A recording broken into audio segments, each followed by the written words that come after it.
If somebody asked you to go on the Traitors, you would do it, Yeah. right? You don't know what a willy warmer is. I mean, it was so stupid. I was like, what on earth is going on?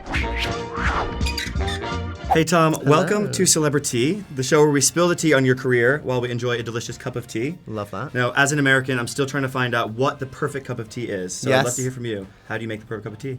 Well, I like coffee. As do I. But perfect cup of tea, the water has to be piping hot. Like, so if this is...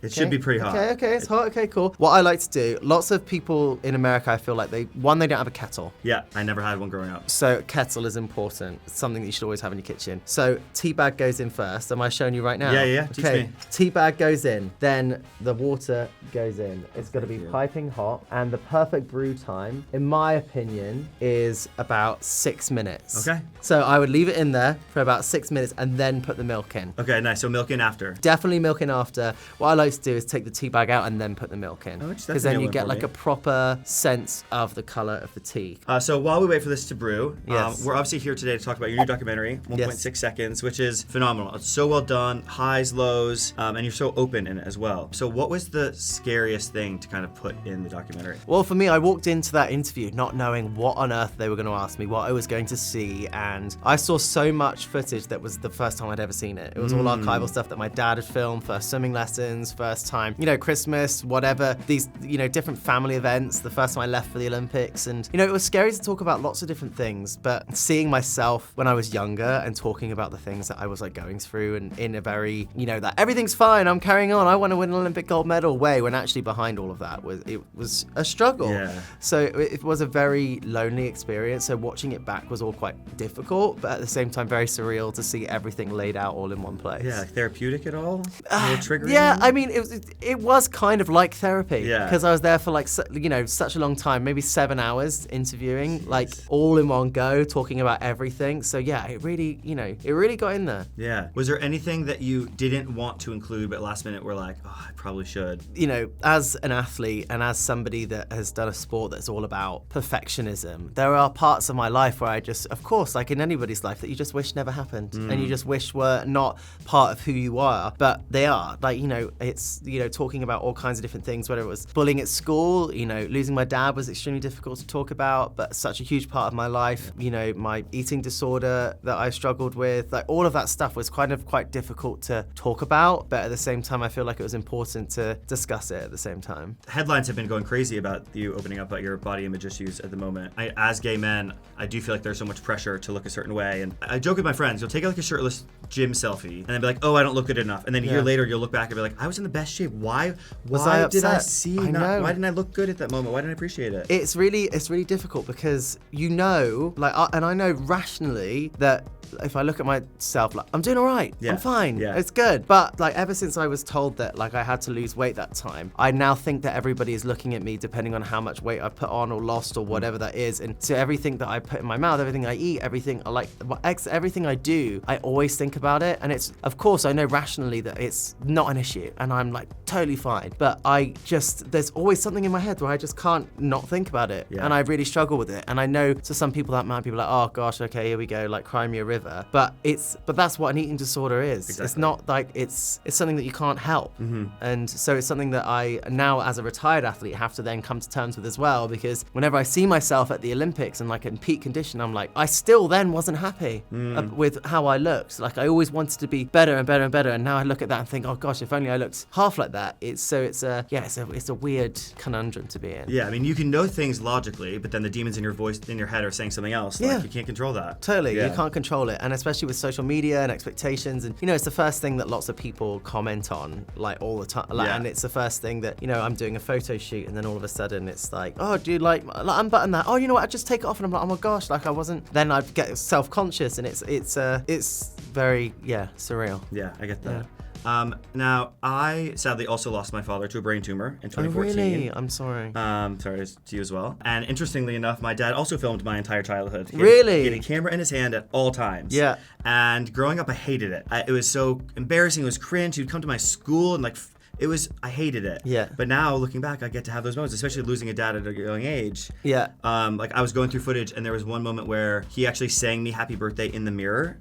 Like he was like at a birthday party filming, and then he sang and now I have that forever. Like it's so special. It is so special, like, and I'm so grateful to have that in the documentary of like, and have all of that footage now to be able to look back on. You know, it's not something that I spend a lot of time like going back and looking at old videos of like me and my dad, but now having this as a documentary and then my kids in the future being able to see it is, you know, I'm really excited about that. And like I feel like eventually they'll come to learn a bit more about my dad and our relation, and then maybe understand a little bit more about me because of that. Yeah, that's such a good point. I love that. The future generations having that footage of them since they didn't get to meet him. It's Absolutely. really special. I personally know from my own experience that losing my dad at a young age shaped the entire trajectory of my life. You know, I say yes to every opportunity that comes my way because I never know what's around the corner, right? Like, life's short. How do you feel it's kind of changed your life? And yeah, I mean, it changed your perspective on everything. Yeah. And I think there was that moment when my dad died that changed my perspective. And then again, when I became a parent, your perspective shifts and you realize then you're more than just what you do. You're more than that. And I think life is short. Like life's too short to, you know, sweat on the little things and, you know, live life to the fullest. Yeah. Speaking of living life to the fullest, yes. I reckon we do you can think put it's been milk time? in the tea. Yes. Yeah. Strain the little tea bag, squeeze out all the goodness, and then a little splash. I feel like for me that's the perfect colour. Okay, how much of a splash? Like Tom Daley diving into the water. 1.6 seconds. Oh my God. Way to bring it back. That was good, man. That was really good. Oh, you know, that's what happens when you've been in the public eye since 10 years old. All right. Maybe I've made a mess, obviously. Well, cheers. Cheers to the tea. Your little pinky. Yeah, pinky's up. So, an interesting parallel I found. In the documentary, you say how much it meant to you that your dad got to see you stand at the top of the World Championship podium, and that maybe you did so much at a young age before he passed so he could see it all. And then later in the doc, you say it was your son Robbie saying he wants to see you dive at the Olympics, which fueled you to give you one more go. And I found that really interesting, like how important it was for your dad to have seen it and then for your son to have seen it. So yeah, what does that parallel mean to you? Yeah, I mean, it's really special. I mean, my son was named after my dad, so my dad was a Robbie. It was very special to, like, I always think, you know, did all those stars align and allow me to get those successes because my dad wasn't going to see the rest, and now the fact that I was able to carry on diving long enough that my own child was able to watch me dive and compete was really special, and you know, I'll have those memories for a lifetime. Yeah. And so will they now that it's you know, it's all been filmed, which is I have chills. It is really special. Yeah. It's amazing. Now in the documentary, you know, we talk about some highs and some lows, but what is one thing that you look back on and are the most proud of? I think my family, I'd say I'm incredibly proud of, and being able to live our life, you know, publicly and visibly is I'm incredibly proud of. But then also, you know, winning an Olympic gold medal was always my dream. Yeah. Like, you know, even from such a young age, like I'm talking about it when I'm like 9 years old, 10 years old, like every single thing that I was doing was to try and win an Olympic gold medal. So that for me was something that I was incredibly proud of. And like, what 10-year-old actually follows through with what they want? Like 10-year-olds So are like, I want to go to the moon. Yeah, exactly. Whenever I set my mind to something, I feel like there is such incredible power in manifestation. Totally agree. What would you say is the biggest misconception about you? I think lots of people will think that I'm always the happy, smiley, like ready to go and like athlete focused, like gold at all costs kind of person. And I think actually underneath all that, I think I had to realize that I had to be kinder to myself and realize that, you know, yes, I did suffer in silence with lots of the things that were going on when I was growing up, because I'm such a people pleaser. I never want to make other people feel uncomfortable, even if that makes me feel incredibly uncomfortable. So yeah, I think that's something that I think people might think of as a misconception, is that I'm just like always go, happy, like, and you know, I am most of the time really like happy, go, but like, you know, you have everyday struggles like everyone else does too. Going back to winning the gold, okay, something I'm really curious about. Yes. Is it disappointing in a way to win silver or bronze? Like, or is it good to win a medal at all? Like, it depends on the competition, because sometimes if you know that the person who's diving that wins first place and wins gold, and they are so far ahead of you and they're doing really well, then silver is good. Like when you go through the competition, you start to figure out where you are in the build-up with your training and stuff, where you might be. Whereas if you go into a competition thinking you're going to win, or thinking you could, or you're going through the competition knowing you might, and the last dive it comes down and you don't win, then that can be disappointing. But it really kind of depends on how everything is going into the competition. First Olympic medal, if you win a medal, you're like like completely over the moon with it. Yeah. But then once you've done that, you like want the next bit, and you want to always chase the ultimate. But you know, like only one person or one team gets that every 4 years. Yeah. So it's a very, very, you're far more likely to not win an Olympic gold medal than you are to win one. You obviously went super viral for your love of knitting. I mean, what were your reactions to like how insanely viral it went?